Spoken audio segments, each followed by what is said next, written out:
Now these are some pirates I can care about.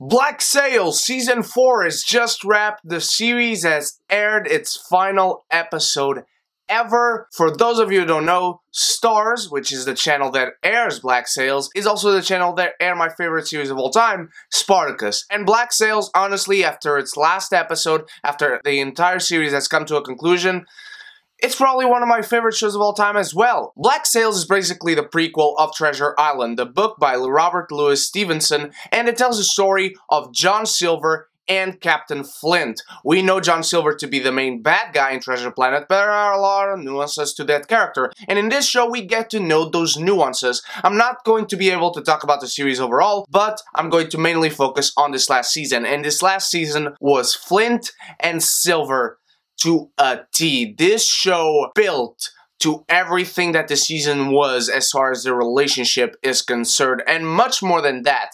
But their relationship is so fantastically put together, is so well fleshed out throughout the entire show, but here in this season especially, it culminates beautifully. You get to know so much about these characters and their thoughts and perspective on one another. You get to know that they are so different from one another despite being such big friends. And you get this notion that, yes, you are my friend, I trust you with my life, but if I don't agree with you, these are hardest times, there is a lot of stake, and you feel that throughout the entire show. They are not going to bend over backwards for each other. They're going to go with things their own way. Until the end, they do. I have to congratulate the whole cast, but Toby Stephens as Captain Flint is such a phenomenally well-written character. From the beginning, you get that this guy is ruthless, and he is vile and vicious, and he is completely a guy who would be a villain in any story. Then comes Season 2, where you get to know his past a little bit, and you get to know, okay, this guy is mad,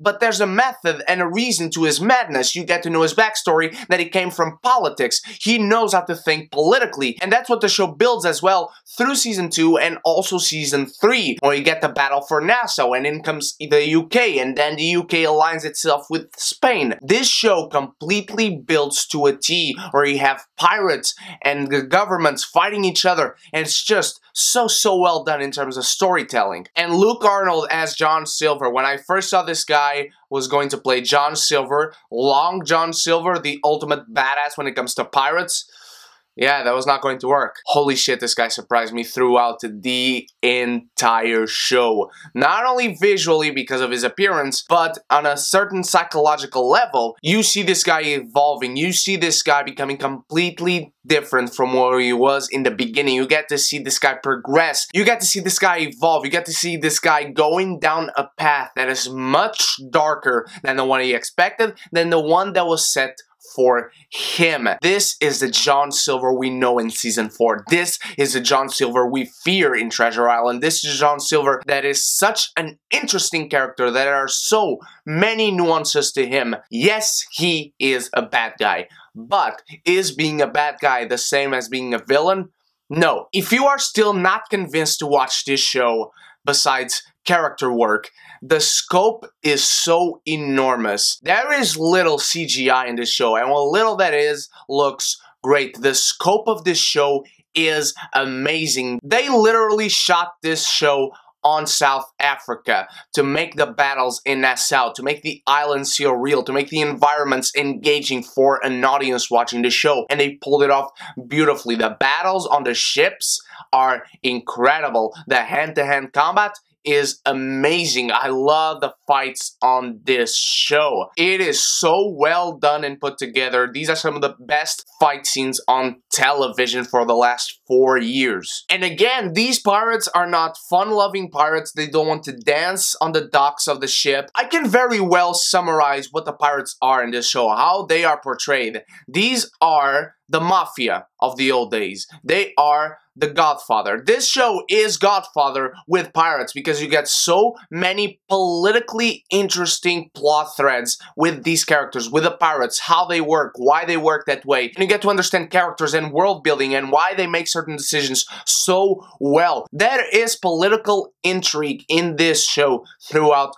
4 entire seasons, and the show doesn't stop. It never gets boring because the show knows what is interesting. They want to give you those big battle gigantic fight scenes, but they won't give that to you if it means nothing. So it builds and builds. You have the UK and its commander going after Flint in this last season, and then there are also divisions in the pirates because now Billy Bones, of course, is after Captain Flint, and Billy Bones was a wretched scum. You love him in the beginning of the show, you hate him in the beginning of the show, and I'm not going to blame anyone if they hate either Silver or Flint or Billy Bones. These characters all have reasons for you to hate them, but damn if they are not well-written characters and they are so well fleshed out that you also have reasons to love them. Let's go on to the finale now, because when Silver confronts Flint about the treasure and about giving the treasure up and what Flint has worked throughout his life and why he has worked for that goal. And then you have the conclusion of the show. You have the scene just ending, and then Silver comes back to his woman and he tells her that he unmade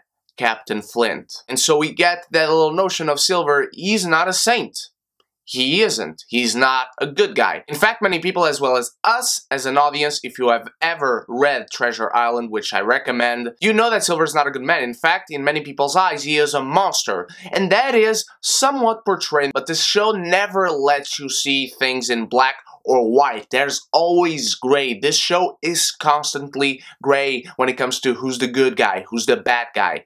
And I love it. I do have some problems with this finale because, as we know, Silver sends Flint to this farm in North Carolina or North Dakota, I can't remember. I think it's North Carolina. And Flint goes there and his lover Thomas is there.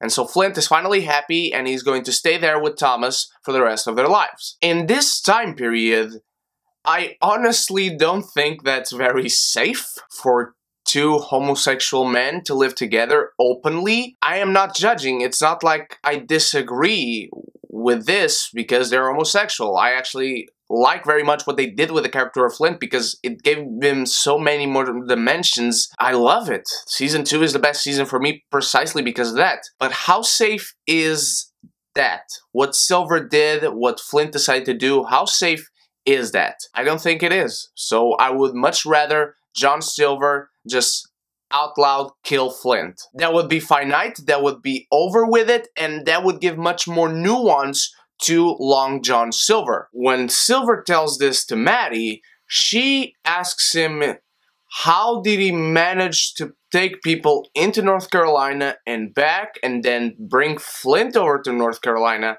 and bring his people back before the Spaniards ever got there and the UK? So here is another nuance to Silver's character. Did this really happen?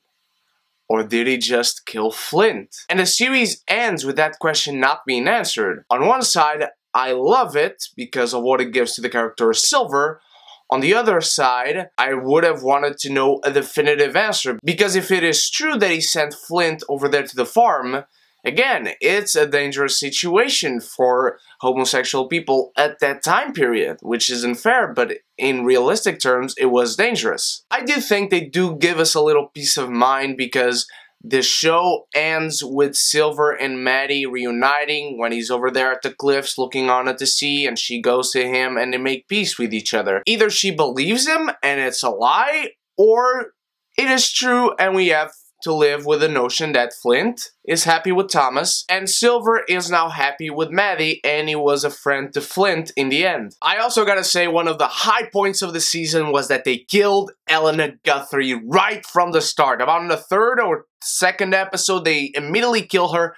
Thank God this woman had become such an annoyance on the show overall. I did not like her one bit. I thought she stayed here for a little too long than she should have. Charles Vane died a little too sooner than he should have. Yes, Elena Guthrie is dead. I was also disappointed somehow with how quickly they got rid of Blackbeard, because it's Ray Stevenson and it's Blackbeard. He should have stayed on the show for a little while longer, maybe die on the 7th or 8th episode, something like that, but it shouldn't have been done this way. I really enjoy how Max and Bonnie now have a politically powerful relationship and stand. They now have power over some trades that are going through Nassau to America and Nassau to the UK, and they are now allied with the Guthries once more, and I thought that was very well done. And in fact, the show, by the end, got me to care an ounce about Jack Rackham. He became a very good storyteller. I like that this guy was the one that would, down memory lane, tell the stories of Captain Flint and Long John Silver and all these characters that we've known and grown to love throughout the show. I have loved this show from the beginning, and I know that when I go and binge it again,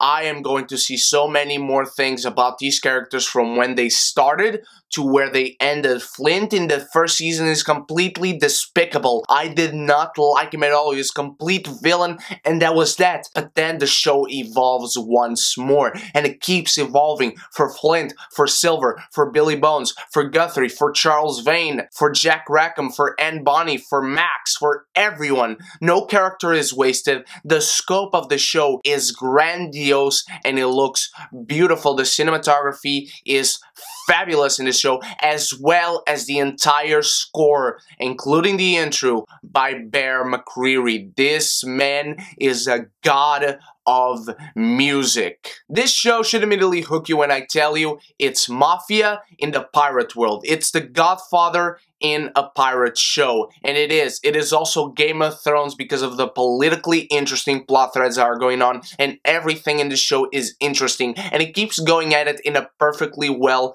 put together pace. This show was incredible. I love it, and I will always love it. This show is definitely in my top 10 television shows of all time, because Black Sails as realistic portrayed characters, realistic portrayed pirates. There's not one ounce of fantasy going on here. You don't doubt that these things could have happened a long time ago. Well written, fantastically directed, special effects on point, as well as cinematography and score, and I would just love to this show to go on forever, but it can't. But what this show can do is be the stuff that dreams are made of. What did you think of Black Sails Season 4 and the entire show, my beautiful geekies? Have you ever watched it? Have you not? I know I have spoiled it, but hey, watch this show, please, because now Starz is going to air American Gods. I am nearing the end of the book. I am rereading it to be prepared for the show. I am also collecting the new comic, so let's hope that Starz keeps giving us amazing, amazing shows. And with that said, thank you so much for watching, my beautiful geekies. You guys are the freaking best. I love you from the bottom of my heart. And don't forget to go join the beautiful Geeky Community Facebook group. The link is in the description. I have many other reviews this week coming for you. So until then, you stay beautiful and you stay geeky. And if you haven't done so yet, click the subscribe button and the bell so we can be geeky united.